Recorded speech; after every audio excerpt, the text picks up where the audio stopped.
साधन बने, कारो पत्थर मिले खट फेंक दे, गोरो पत्थर मिले बाई घिस घिस चिकनो करे। 12 बजे कुछ समय प्रवचन को और सब महात्मा आए कि बैठ गए। 11 बजे पांडाल खचाखच। तो जब प्रभु राम आए, प्रभु राम ने सोचा जब हम प्रवचन शुरू करते थे तो बड़ी देर में पांडाल भर पाता था, आज तो पहले से ही भरा है। प्रभु ने प्रवचन शुरू कर दिए, लेकिन भैया कोई न सुने। सब पत्थर देखे, साधन बन जाएगी फिर वो घर पे जाएगी, फिर भोजन बनाएगी, फिर आवाज लगाएगी। महात्मा बड़े मगन। प्रभु राम ने सोचा आज खलबली बहुत मची है, कोई मेरी बात को नहीं सुन रहा है। तब प्रभु ने अंतःचक्षु से देखा, ओहो सबके मन में एक ही भाव,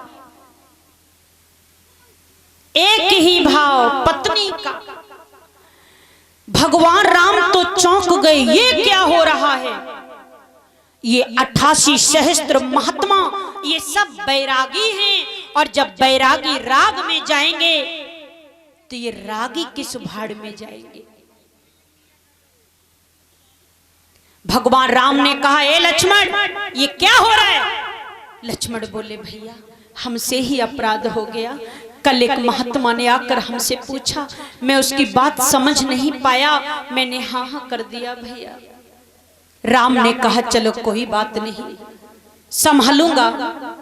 संतों को संभालना बड़ा मुश्किल है। आरती को नंबर, सब महात्मा रेडी, 1 2 3 कहने की देर। पत्थर पकड़े हाथ में, पहले हम चरण से स्पर्श कर दें, साधन बन जाएगी। राम ने कहा, ए संतों ठहर जाओ, आज यदि किसी महात्मा ने अपना पत्थर मेरे चरण से स्पर्श कर दिया तो साधन नहीं एक साधु बन जाएगा, क्योंकि अभी पुरुष नक्षत्र है, अभी पुरुष नक्षत्र है, साधु बन जाएगा। तो महात्मा ने सोची अकेले को कोई मठा ना दे, एक और होएगा तो फिर क्या करिए। महात्मा बोले, प्रभु ये बताओ साधन कब बनेगी? राम ने कहा, जाओ आज के ठीक 27वें दिन जब नक्षत्र बदलेगा और स्त्री नक्षत्र आएगा, तब तुम पत्थर लाना, तब तुम्हारी साधन बनेगी। महात्मा ने सोची जब इतने जीवन में नहीं मरेंगे तो 27वें दिन में कब मरे जाए रहे। सबने अपने अपने पत्थर झोली में धर लिए। अब भगवान राम बड़े चिंतित हैं। राम ने सोचा इन संतों को ज्ञान कैसे कराऊं। ओहो, तब भगवान राम को याद आया कि रावण का भी वध तभी निश्चित है जब वो किसी पर नारी को ले जाकर अपने परिकोटा में रखे। तब प्रभु राम ने रावण की मति का हरण किया और रावण ने जानकी का हरण किया। और जब वही 27वां दिन आया तो सभी महात्मा आकर बैठ गए पंडाल में, अपने अपने पत्थर लेकर। आज तो साधन बन ही जाएगी। लेकिन भैया 12 बजे कुछ समय प्रवचन को, 12:30 बज गए, 1 बज गए, 2 बजूंगा और राम को अतो पतो ना। महात्मा बोले, भैया बेद गए धोखा, आज साधन बन जाती, लेकिन आज ना बन पे, हमें जल गई, वो धोखा दे गए। महात्मा बोले, भैया धोखेबाज तो ना हते, लेकिन पता ना क्या बात है, आज भी आए काय को ना रहे। धीरे धीरे 3 बजने का समय आया।